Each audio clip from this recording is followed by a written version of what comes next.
you can do if you run into that, and I think this is one of the only methods I could think of, other than complaining, of course.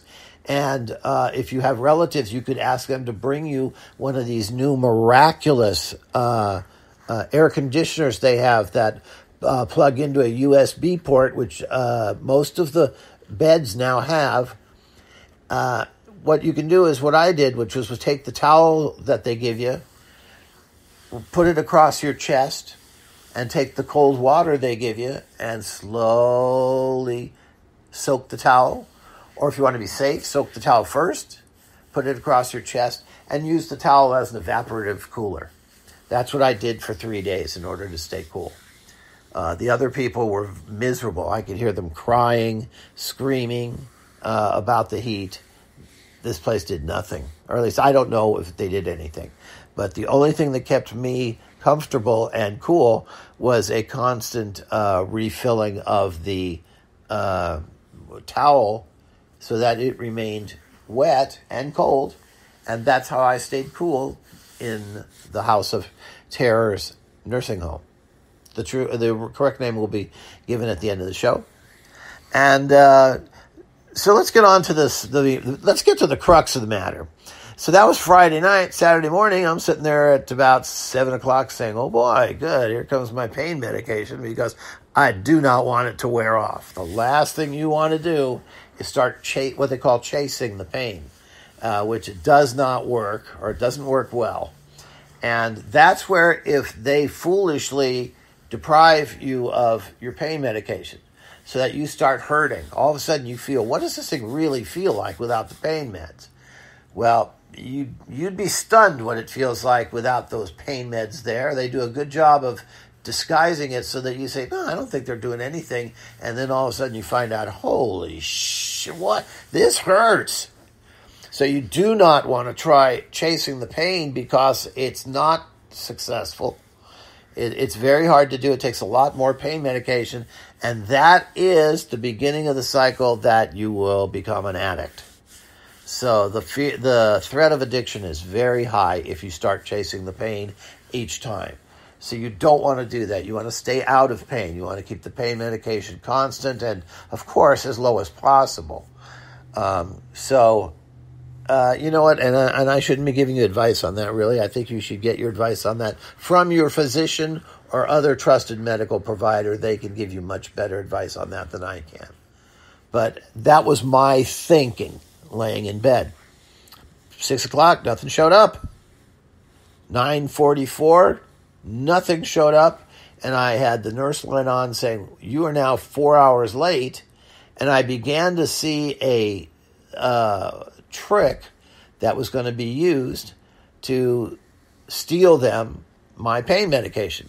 What that is that if you're scheduled for, let's say, 6, 12, and 6 to get your pain medication, they don't bring you the 6 o'clock one. You start complaining. They bring it to you just before you would have gotten the second one.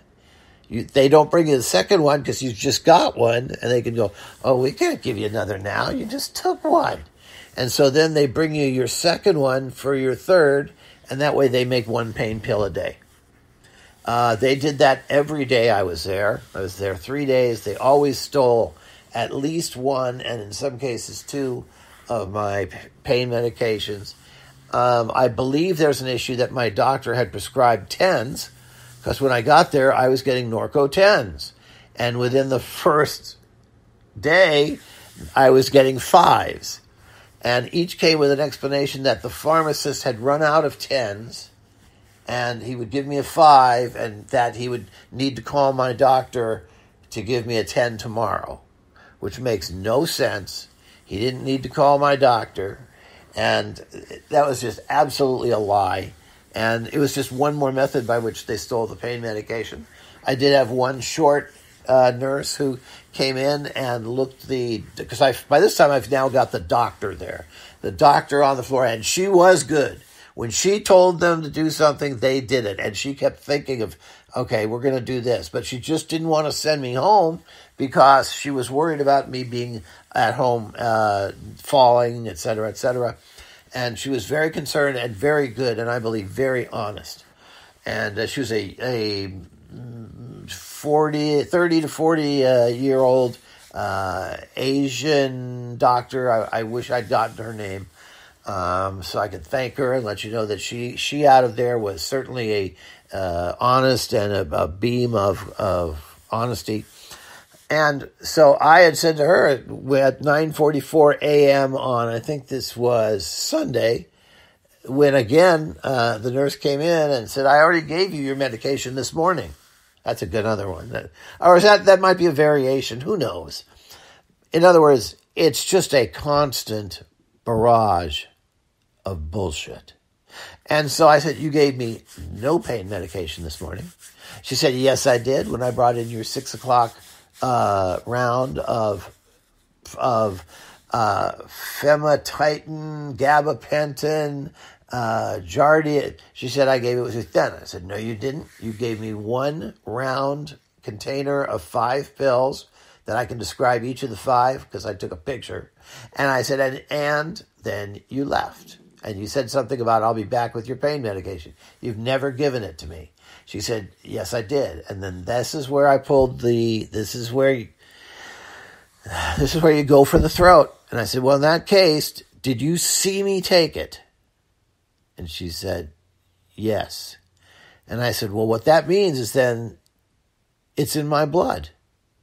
And if we take my blood, it's either going to say, I'm a liar or you're a liar. And we're going to know who's lying. Oh, yeah. Then they all start screaming because they hear the word lying. They all say, oh, we can't. Nobody's lying. Everybody's lying. I knew her. I'm going to. And I waited. They can do all they want. And I said, no, somebody here is lying. And with the doctor right there, I said, Doc, I want you to take my blood. And I want you to see, do I have any of the pain medication in me? Or at least a level comparable to what I would have if I had taken the pain medication this morning at 6. And she unfortunately said, oh, we can't do that, which is a lie. They can do that anytime they want.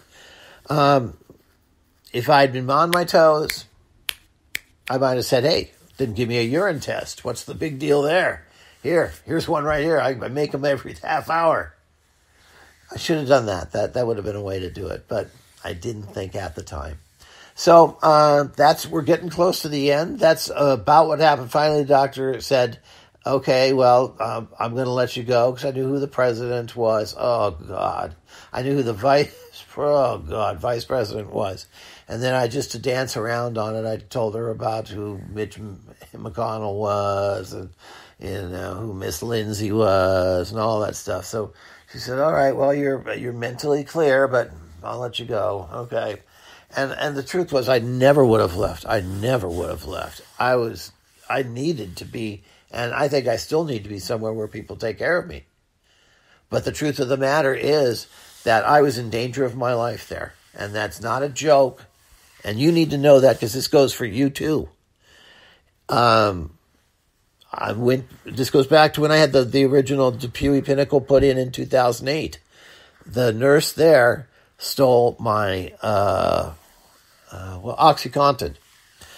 And I subtly called the nursing staff, complained, and they took her away in cuffs.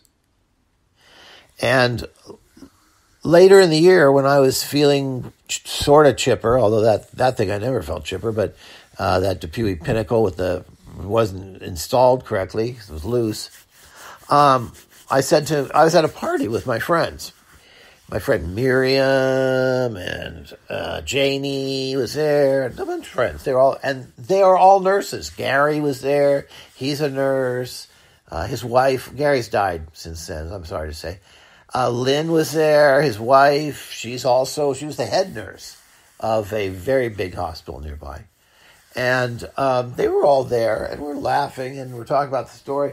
And when I told them about that I had arranged to have her caught, and that I had seen her taken away with twist ties, not actual handcuffs, with her hands tied behind her back, they said, you were very foolish to do that. They said, you should never have done that. And I said, why is that? They said, there's a good chance you never would have gotten out of that hospital. there's a very good chance the nursing staff at that hospital would have killed you. And they say if you do things like that, like get nurses arrested, you run the risk of never getting out of the hospital because they put extra insulin in your food and just say, oh, he's a diabetic. He died of shock. Or other things that they have that they can do, not things they can cut off, things that they can add to your food that you die in the hospital. And because that's a business, that stealing of the drugs is not only for their personal pleasure, but at that time, an OxyContin, which is what the nurse stole from me, went for $80 on the street. If she has 10 patients each morning that she can steal an OxyContin from, think about that. Think how much money is riding on that. $800 a day, and she works 4 days a week. That's $3,000 a week in cash. And they say, people, if you cut off somebody's livelihood like that, you die, or you can die. So that was why I said, I have got to get the fuck out of this hospital. And I called 911. And 911, I was very, very worried that they would treat it as a joke or something like that. They did not. The lady who helped me on the LAPD 911 line was nothing but considerate, respectful, concerned, and she tried to jump in and do something. That amazed me. She said to me, tell them 911 is on the phone and wants to talk to them. Because I explained, there was an issue about they weren't letting me go, even though I had already signed a paper on it was either Saturday or Sunday saying, let me out of here. And it was 24 hours later, and they still hadn't let me go. So, just in case anybody's double-checking, no, my doctor had not committed me. So I went there voluntarily. It was my decision. I did not have to be there. I had the right to walk away. But you do have to understand that these nursing hospitals are making, this one was making about $175 a day for me being in the bed.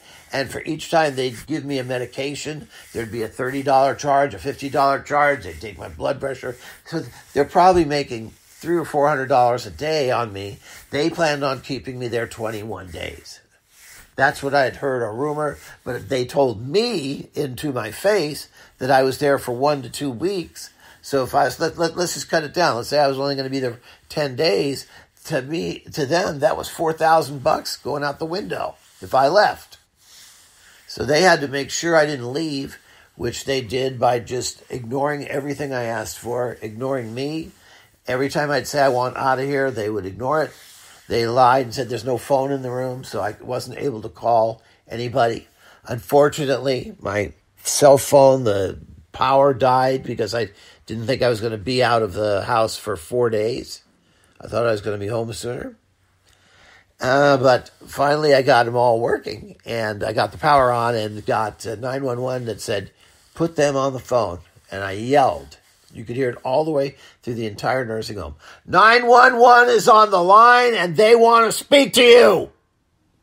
So, and you could hear people talking. 911's on the phone, please. It's an emergency. Please get here. They want to speak to the person in charge right now. Nobody ever took the phone. The people in the hospital or whatever it is, nursing home, were afraid to talk to 911. Nobody wanted their fingerprints on that gun. So